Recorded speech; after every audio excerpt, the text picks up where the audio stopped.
Giselle, and this is the Black Table Conversations with Miss Giselle.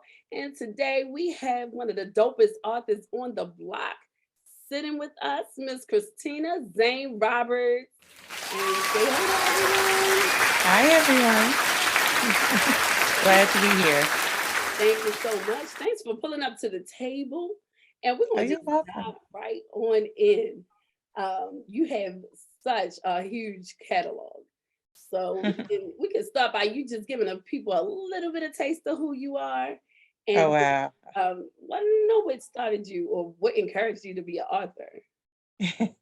It's so funny because I hate talking about myself. Well, I am the New York Times bestselling author of 38 titles. I'm also a publisher of 5 imprints at Simon and Schuster, under which I published more than 120 other authors in about 800 books altogether. I am a movie screenwriter, director, and executive producer. And I write both under Zane and under Kristina Roberts.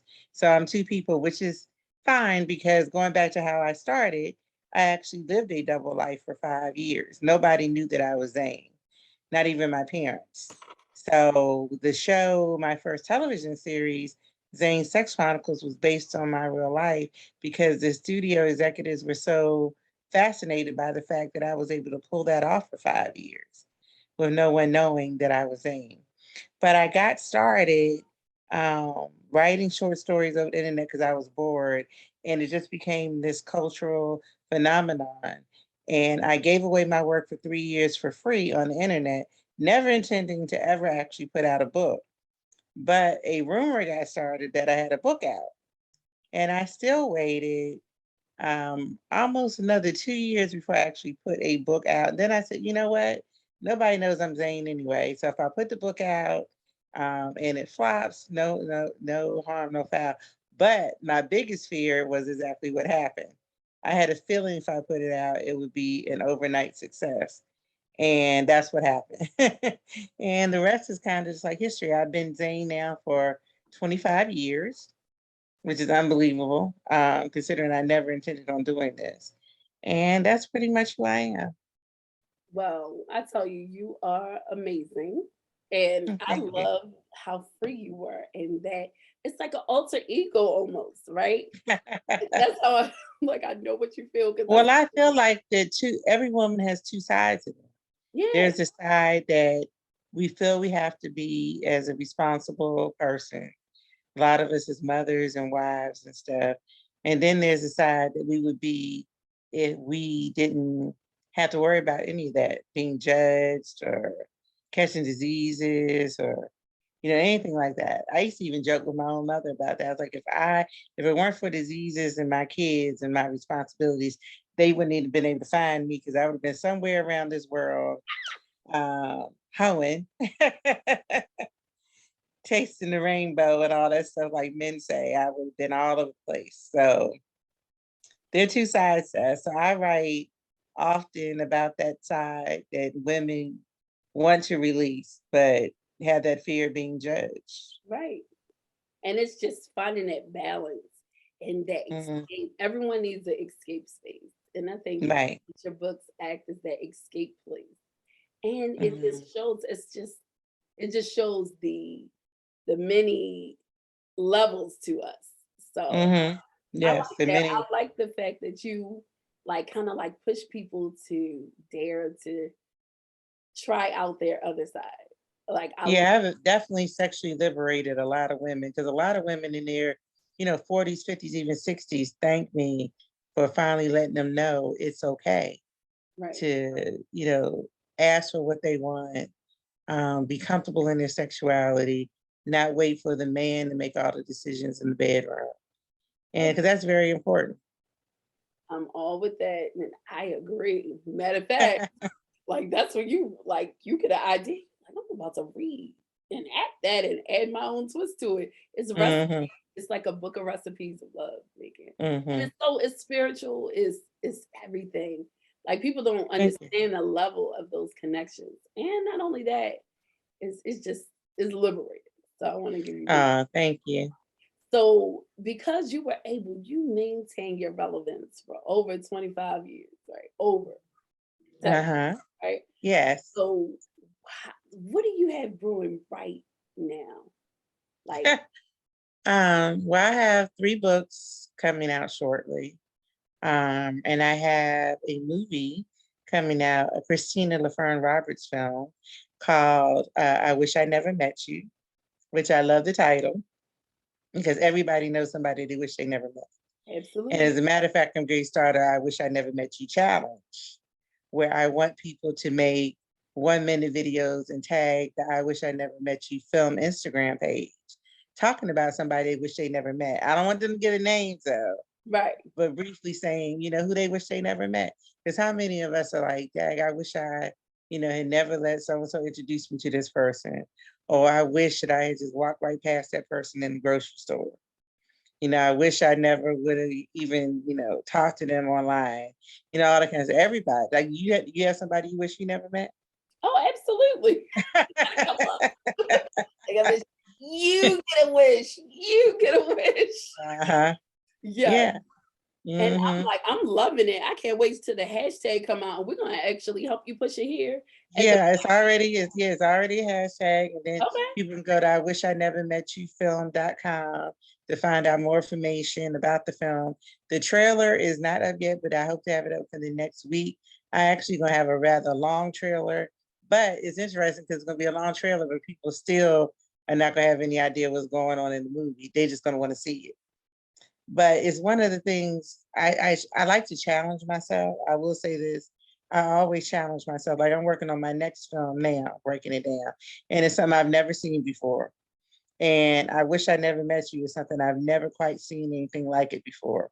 And that's what I want. I always want to do stuff and I always want to tell evergreen stories. I want people to be able to watch the movie 20, 30 years from now and it still resonate with people because of the topics that are in there. And I deal with everything from PTSD to domestic abuse to same gender loving couples to women who exclusively date married men to senior romance. I think people are gonna like that. We got a sexy single senior couple in there, yeah, to show that it doesn't have to go away. Like they the hottest couple. They the hottest couple in the whole movie. Let me tell you, the way these senior citizen homes, like my brother worked in nursing. So it's a lot of getting it on in those states. And trust and believe, I used to volunteer with seniors, and senior citizens were having more sex than people in their 20s. Oh, absolutely. No joke. Mm-hmm. The golden years is really golden, guys. So yeah, they really golden. Don't let because they don't have to worry about getting pregnant. They don't have to worry about going to work. They can just live la vida loca and just do what they, do what they want to do. Because I knew of a nursing home in Maryland where women on the first of the month, they would have male men come in there and to service them on a regular basis. Yeah. Mm-hmm. Facts. Yeah, facts. Wow. Guys, on that note, we're going to take it to a commercial. I can't wait for us to get back to continue this conversation. Love, and we'll see you in a sec. But if a man doesn't have a job or an income, he has neither life nor liberty and the possibility for the pursuit of happiness.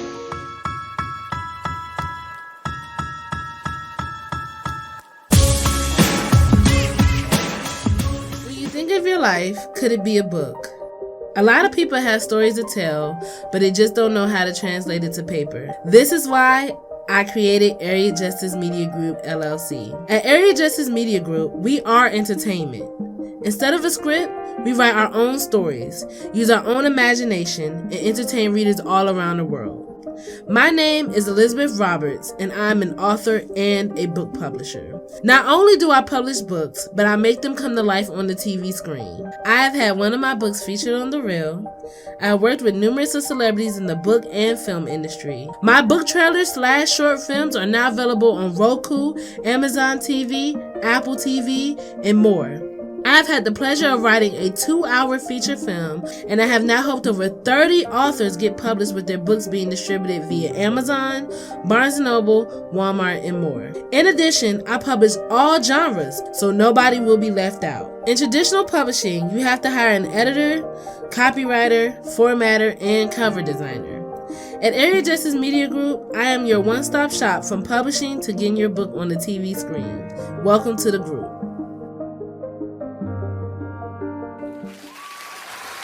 And we are back, guys, with our sister mom, auntie, Kristina, Zane Roberts in the building. And we're gonna keep this conversation going. Going back to your new movie, I think it's so revolutionary, and I love to see Black women just daring to just continue and just thrive and always continue to recreate and create over and over. Oh, thank you. Let me say this. I'm gonna piss some people off like I always do. There's some people that simply can't deal with me, and I understand that. I never thought that I was for everybody. But I hope people will give the movie a chance, or watch the whole thing without jumping to conclusions, because they don't know where I'm going. Just like in my books, you don't know where I'm going. People assume they know that, but you never see it coming.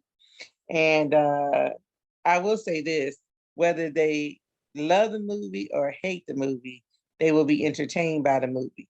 But the only people that will hate the movie are those, they say hit dog will holler. That's all I'm gonna say. The only ones that could be offended by it are those that, they basically are in the movie. Hilarious. One of the characters is them. You know what I mean? That was somebody scared, like, oh, that ain't me in there. Yeah, it's kind of like, I always laugh at how every time Dave Chappelle puts out a comedy thing on Netflix, everybody's mad, people are protesting, ready to boycott. Mm-hmm. But like him, he said what he said. Right. And I've always been the same way. I said what I said. I know exactly what I said, and I meant what I said. And one thing about Dave Chappelle, he is just very, transparent, very blunt, and I'm the same way. People have always said, and that's one thing, people are like, oh yeah, you're blunt. I know I'm blunt. I'm very blunt. And even some of my friends and relatives, they call me their mean aunt or their mean cousin, because I keep it real. I don't believe in, sugarcoating anything. So in this movie, all I can say is everybody that's seen it so far said their mouth was like hanging open, like almost the whole time. They were just like, shocked. But I'll just say this, it's about a birthday party, but it's about a birthday party that no one will ever forget. And it shows how somebody's life with several lives can change in the span of less than 24 hours. So the whole movie takes place in 24 hours. Oh, wow. The night before the people getting ready to come to the party, everything's cool. They get to the party, and let's just say the proverbial, what hits the fan. And everything comes out. So people are going to be it's a lot of topics to unpack. And I was telling my agent that I thought about writing a discussion guide for the film. But the only reason I don't want to do that is because I don't want people to read the discussion guide before they see the film. Right. You see what I'm saying? At least afterwards.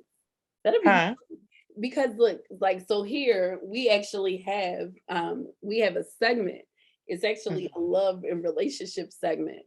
Shoot, we need the blueprints on how to do this stuff the right way. And this is yeah, there's definitely a lot going on in the movie. Yeah. And I think that there's at least one character that will hit home with everybody, whether it's them or somebody they know. I think there's a lot in there that will literally hit home with people. And it's one of those movies where you probably have to watch it several times to catch all the stuff, all the clues and all the, subliminal messages and stuff I have in there. Yeah, so it's just pretty cool. I'm very proud of it. I'm excited. So when is this released? We know we got some premieres coming up, but when is that? Yeah, I do have some premieres coming up, but it's being released on Amazon Prime on May the 13th. So I hope everybody will check it out, get together with their friends and family and watch it. It's definitely something to have a watch party. I put it that way. I love You know, it. I if people felt will be quiet during the movie now, you don't think people will be quiet during the movie. But it's one of those movies, if you have a watch party, you may have to keep pausing the movie so people can talk, you know. But you know what? This can be the new like date thing. Like, you know how Mhm. you had the couples dates and we go away together and Uh-huh. stuff like that.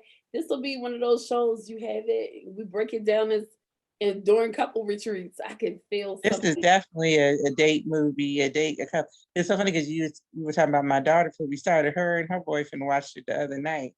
And he just loved it. She just loved, and there's just so much in there to discuss and debate about because I love doing particularly the double standard, addressing the double standards in society. Right. I did that a lot on the Sex Chronicles and in Addicted, to the point some men had to walk out of the theater on Addicted because it hit home so hard. Oh, absolutely. Like, yeah, because men are so used to cheating and doing stuff. To see a woman doing that, a lot of men were like butthurt. I ain't gonna lie. It Oh, made them absolutely. it made them question their faith in women. But yet women, we have to question our faith in men all the time. Every day. And I Until was just you telling a male Sex friend of mine Chronicles. the other night, women are much better cheaters than men. Absolutely. We're much better cheaters. It's because men will cheat and then come say something stupid like, oh, it didn't mean anything. Act like they were victimized or something. A Right. woman realizes right out the bat what she has to lose. So we are by nature much more careful. Men are sloppy with their stuff. We sure Bold and brazen. Some of them are just straight up bold and brazen with their stuff. And then when they get, when the woman gets ready to leave, all of a sudden, oh no, I love you. It was a mistake. She didn't mean anything. She didn't mean anything. Why would you risk our entire family for somebody that doesn't mean anything? Then they're upset because they have to become a weekend father. I mean, that's a choice they made. Right. That's a choice they made. And I'm telling you, when I was growing up, Sex Chronicles circulated, okay? It's so funny because we was like, oh, we read it. It was like so much, and it was an escape. It was like, we know about this, we was doing stuff, you know what I mean? We was doing stuff. And what was it? Addicted. Oh my God. Circulation. We was rotating everything. Like, you got that. Let me give you this. Like, it was so hilarious. But I'm telling you, groomed us on like just when we talk in sexuality and the power of the essence of being a woman. Honestly, Mhm. it was a power move. So again, we learned a lot. A whole And the good news is I can say this, more likely than not, by the end of this year, I'm going to stream both seasons of the Sex Chronicles. So those people who want to see it again or didn't see it the first time will be able to see it. And it's so funny because I was watching the pilot the other day, because I haven't watched it in years, but I was watching the pilot. And even though I will say this, there's been a lot of growth when it comes to Black female sexuality in the entertainment industry, right. I still say no one has pushed the envelope. And I've watched the stuff that's come on. No one, I don't think, has yet to push the envelope as much as I pushed the envelope with the Sex Chronicles. And I would love to see somebody really, really push it. Now, she's got to have it on Netflix. Spike pushed the envelope. He tried.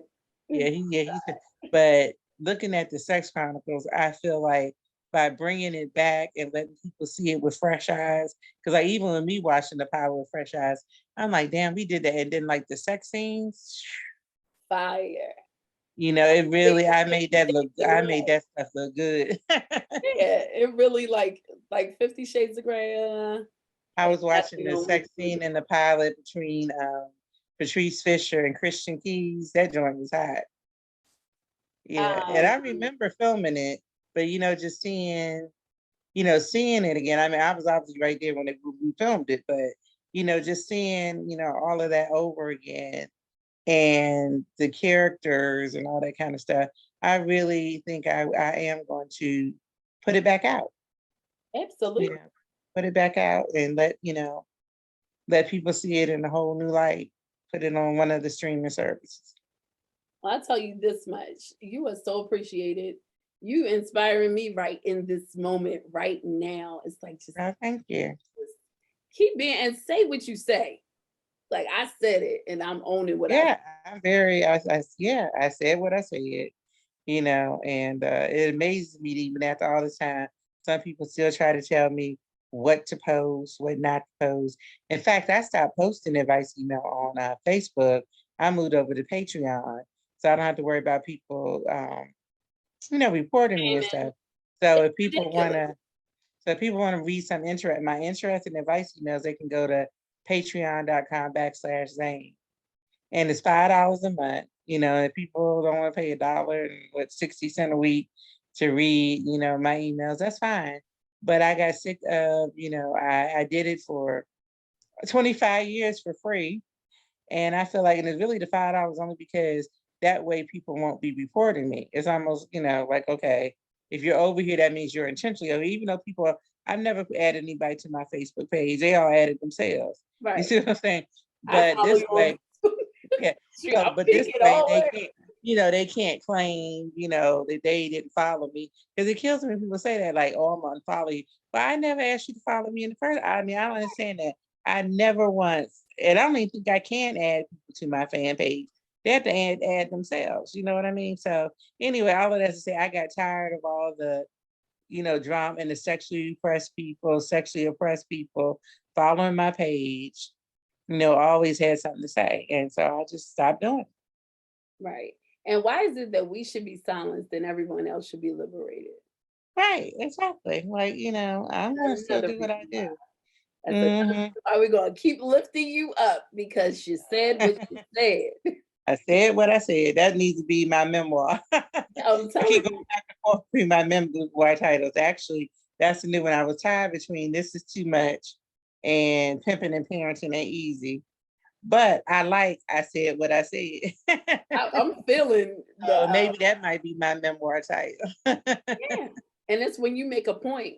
Like I have a Yeah. segment that I do with another platform, and it's called Point Blank Period. And it's just calling out certain things that completely go against us politically, just saying like here, like we're politically targeted here. And I said what I said.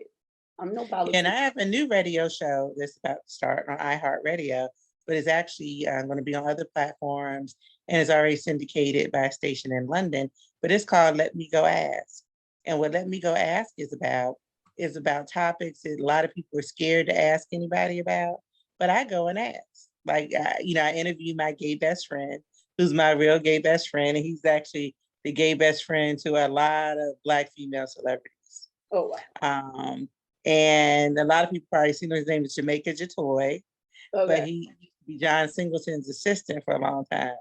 But he's a gay best friend. I actually met him when he was traveling with Vivica Fox. He was somewhere with her and we ended up having dinner together, but he's like everybody's gay best friend. So we were having a conversation one night and I said, you know what? Let's put this on my radio show because it's the way we actually talk. But I wanted to record it for my radio show so people could see, because like he's real open and brazen and tells the truth. So what we discussed is, I was gonna say, it's deep, okay?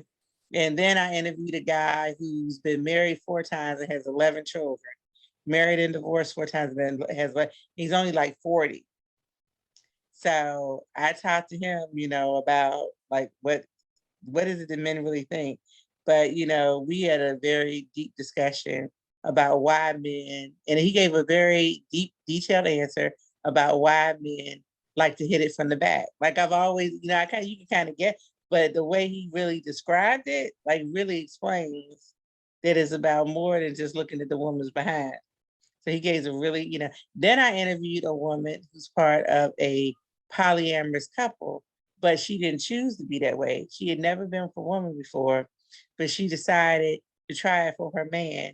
And we have a very deep discussion about what it was like for her being with a woman for the first time. Wow. And performing, oral on that woman for the first time, like when she wasn't even into it. It's a very deep discussion, very deep discussions. But you know what? Honestly, people may not feel comfortable talking about it, but they're doing it anyway. I Some know, people and that's the whole point. But I ask the questions that a lot of people are afraid to ask. That's why it's called Let Me Go Ask. And the reason I came up with that topic is because a lot of times over the years with my advice emails, if it was something that I didn't know about, I would simply respond, let me go ask. And I would go on my page and post their email. And my response would be, let me go ask. So that's why I got the title from, because I did, I was doing that a lot. Like, well, I don't know, but let me go ask. Because I don't know it. I've experienced a lot, but there's a lot like I wouldn't be able to, for example, the polyamorous thing. I've never been polyamorous. Right. I've never been, even though I've written, lesbian erotic, even have a Purple Panties scripted lesbian podcast. If people should check that out, they have this killer, by the way. You can listen to it anywhere. It's 10 episodes. You have a link tree?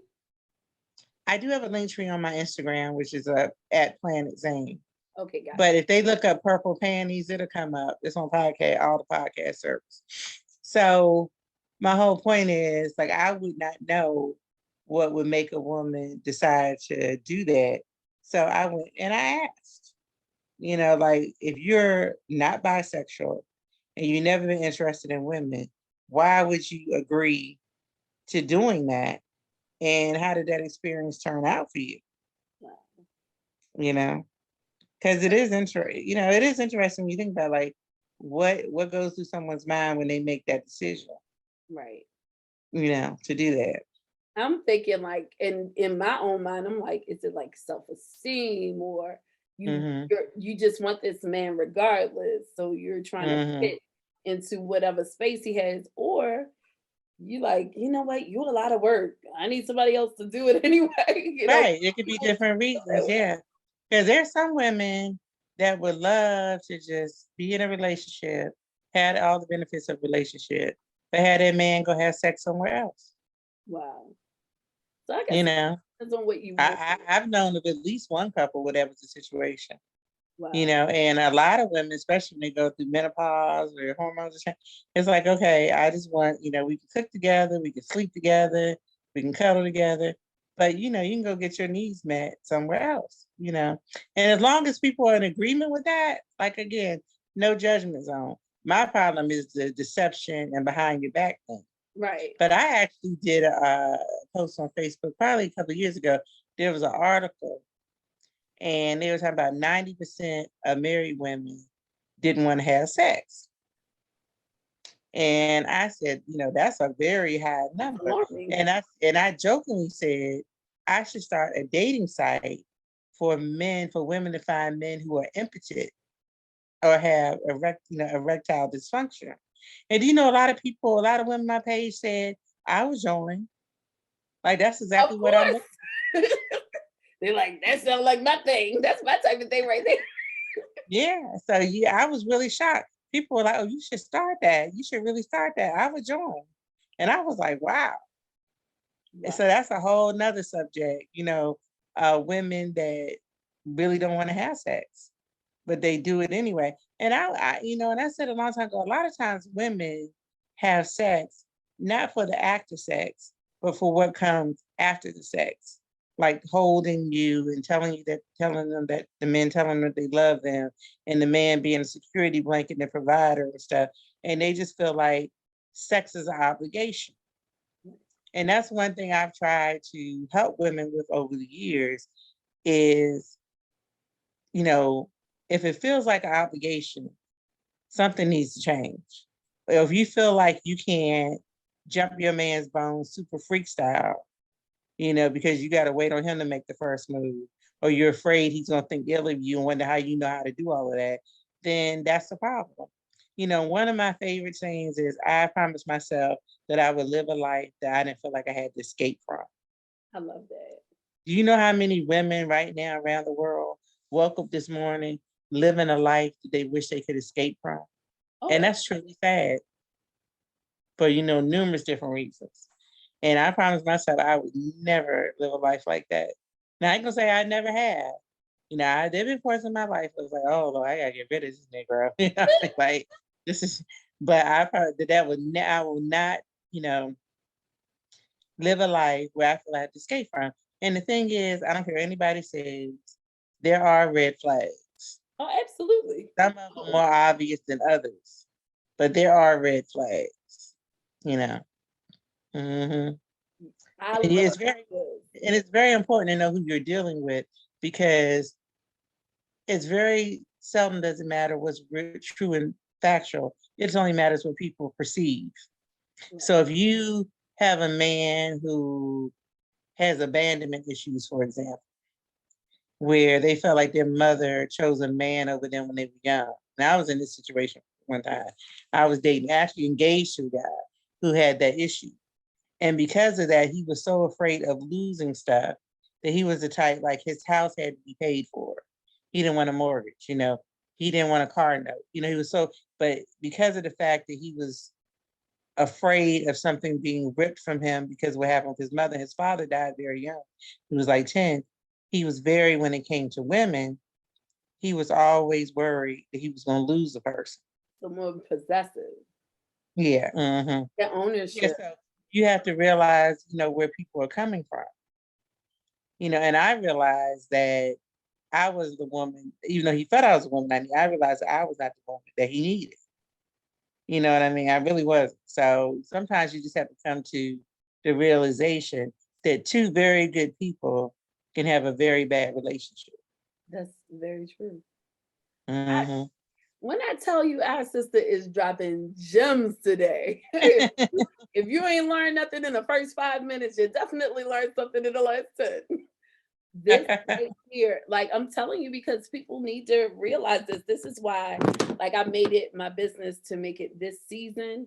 We have a hmm focus on Black love and our relationships and how Right. we deal with one another. And hmm like one of my biggest things, that I'm a mother of teenagers and who are now dating, Lord of mercy. And I'm hmm like, one thing you have to know automatically, you can't own people. You do not Right. own anyone. You're experiencing something together with somebody that you really like, and the sparks are flying, but you don't own that person. And that You person, do not. And a lot of oh, people don't the- understand that. You know, so a partner is supposed to enhance your life, right, not determine your life outcome. And unless you're happy yourself, it's very, very hard to be happy with someone else. right, You know, you have to have that stuff, that inner happiness. And so many people don't have that. And, you know, that's why I get so many emails from women that will stay in toxic relationships until they find someone else. Like a typical email for me would be, you know, hey, Auntie Zane, you know, I've been with my husband for 13 years. He's cheated the whole marriage. He had a baby outside the marriage. You know, he's very disrespectful. He calls me a B. You know, cheated on me with this person, cheated on that. He, you know, all this, they go going on, and I see it coming. And then here you go. Recently, I met a man at work, or recently I reconnected with an old friend, or recently I met a man online. right. And then they start talking about this other person. It's like, I'm torn. I don't know what to do. And my whole thing is, you need to get out of the relationship that you're in, regardless, and don't worry about a new person. Right. Because if a new person is trying to get with you and they know that you're in a marriage, then what does that say about their character? And as you get out your marriage, they may not even want to be with you. You see what I'm saying? Don't make it dependent. But so many women have this either or thing. Like they can't leave until they got somebody else lined up. You know, and that's really sad. And that's why when my daughter was young, I made her live by herself for 3 years. Because I think that every young woman, and now she does live with her man, but when she was young, I made her live by herself on her own for 3 years because I never wanted her to feel like she needed a man to survive. Right.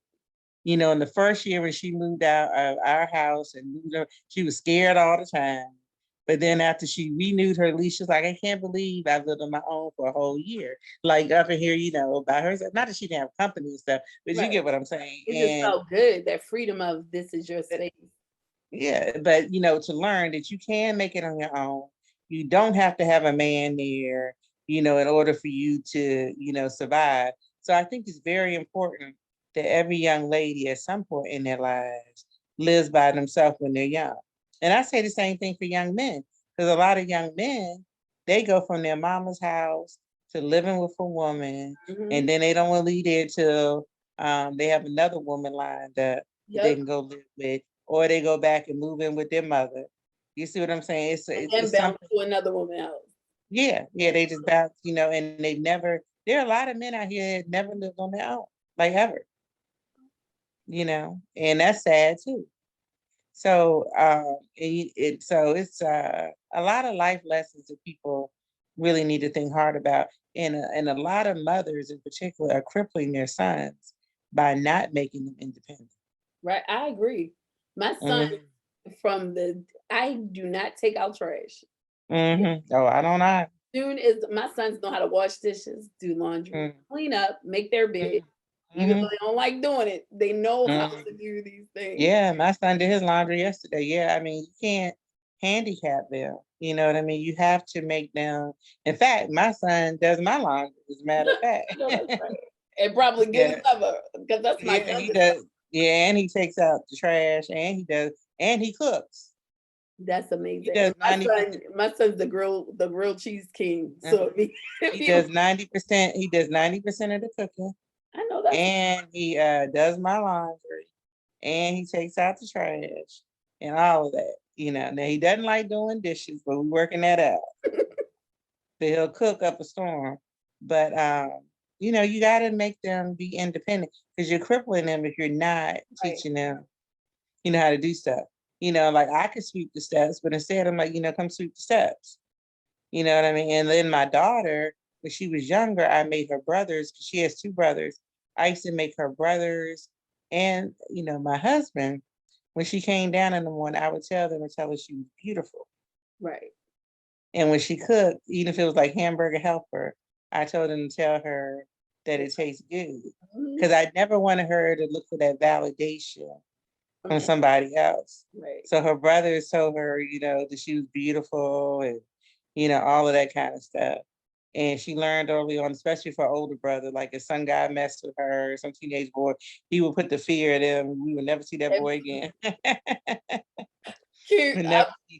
I get that. My kids like that. They were scared to death. The boys in the neighborhood were scared to death of her older brother. That's how it is. I have twins and an older son. So that's how they are really, my daughter, she's been outside a good 2 times ever by herself. But they literally make sure, because there's too much stuff going on. Like she walking around the corner to her friends. My sons walk my daughter to her friends. And if the friend is by herself, they'll walk the friend to their house. And then my daughter back home, because I'm like, you guys gotta protect each other, period. And that's that's how we have to reinsert that. I think a lot of women kind of like tried to protect their sons so much they didn't allow them to be men. And then I think that kind of cripples our men, because we have some really powerful, dope men out here and we have to teach our sons that it's okay to cry. It's okay to have emotions. Absolutely. It's okay to have emotions. I love it. I do the same thing. We have our youngest is like that. He's the emotionally. He'll like, especially he lost his phone. He was in his field. But yeah, like on a serious stuff, that's one thing we push over here with our children, because I don't think even enough, like sometimes the silence hurts you more and your ability to love in a certain way. And you pass it down to your kids. They inherit that.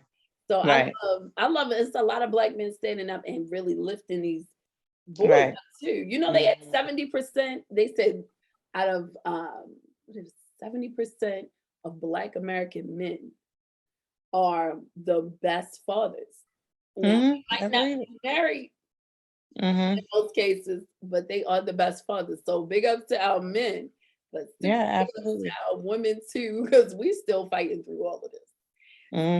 And I say, and I tell women all the time, if you have a problem with your child's father, don't say anything negative in front of that child about that person, because you picked them. You know what I mean? And you don't want your child to feel like they have to choose between the two, and any stuff like that. Don't, any of that stuff, keep it separate. No, I agree. Mine get on my nerves half of the time. I'm like, but and I know I get on his nerves, but when it comes to our kids, it's like super parents. We be And I Right. give them their props. I'm like, I would never, hands down, in Mm-hmm. every way, I always elevate him for what he did for Mm-hmm. our kids. Period. Mm-hmm. Well, Now, that's good. in closing, because I could Mm-hmm. do a whole conversation with you. You really are like literally the auntie that you gotta have a conversation with. What would you leave with everybody? What is something that you would like to leave with everyone to inspire them to be great or to chase their dreams? Well, oh, I have so many gems I can drop on that, but I'm just going to say this. I think a lot of times people really do act like life is a dress rehearsal. But this is the real thing, and I just want to tell everybody every day is a chance for a new beginning. And there are people in your life that will come around that was just on to bring negativity, negative energy. You have to learn to repel that. And sometimes letting people go and never saying another word to them is a form of self-care. You don't have to have closure all the time. You don't have to invite drama into your house and ask you to have a seat at your dining room table, which I see a lot of people doing. It's like, okay, drama, come on in, have a seat, literally, and just remain focused and tighten up your inner circle. That's the best advice I can give. Yeah, remain focused and tighten up your inner circle. Yeah, and twice a year, I do what I call an emotional clearinghouse. And I usually do it 4th of July weekend and then New Year's Eve. And what I do is I make a mental note of everybody that's around me. And I decide whether or not I feel that person is benefiting my life or a negative energy in my life. And I do an emotional clearinghouse. I decide who has to go. Because it's not really that people have to be bad people. Everybody's flawed. I decide whether or not I can accept that person's flaws or not. And the same thing with them. They have to decide whether or not they have to decide whether or not they want to accept my flaws. But it's okay if you don't want to be around somebody. Nobody can force you to be around them. And everybody's not meant to be in everybody else's space. So that's the best advice I can give. That part. Everyone is not meant to be in your space. I am such a cleaner. Call me the makeup woman because I will remove people so quick. I'm like, why Right. I thought we were. No, I don't take that. I'm telling you that. Like I have many siblings. So it's like being in that, you just like, when you're like, I have my limits here. I'm good. Love you from over there, or not love you at all. See you next lifetime, maybe. Yeah. So appreciate it. I thank you so much for stopping by the table. And I can't wait to the end of this year, your goals with the Sex Chronicles. I'm going to that, and we're going to be definitely supporting you here at the Black Table, big time. And May 13th, I Wish I Never Met You. Please go check out the website. And like I said, if anybody wants to make a video and tag the I Wish I Never Met You film page on Instagram about somebody that you wish you never met, we would appreciate it. And we also have a theme song that's on the website, along with a link to a lyric video. I'm actually going to do a lip sync challenge too. I'm going to do mine probably tomorrow. I'm going to start it off, and I'm going to lip sync the song, and I'm going to do a lip sync challenge. Well, I'm joining in. Black Table, I can get my hair right. Please do that. Because the song is powerful. The lyrics are powerful. Yes. And it will resonate, I wish I never met you, So guys, yes. This is going to be an amazing year for so many of us. So I'm so excited for where we're going. And on that note, family, peace, love, and reparations, and everything in between.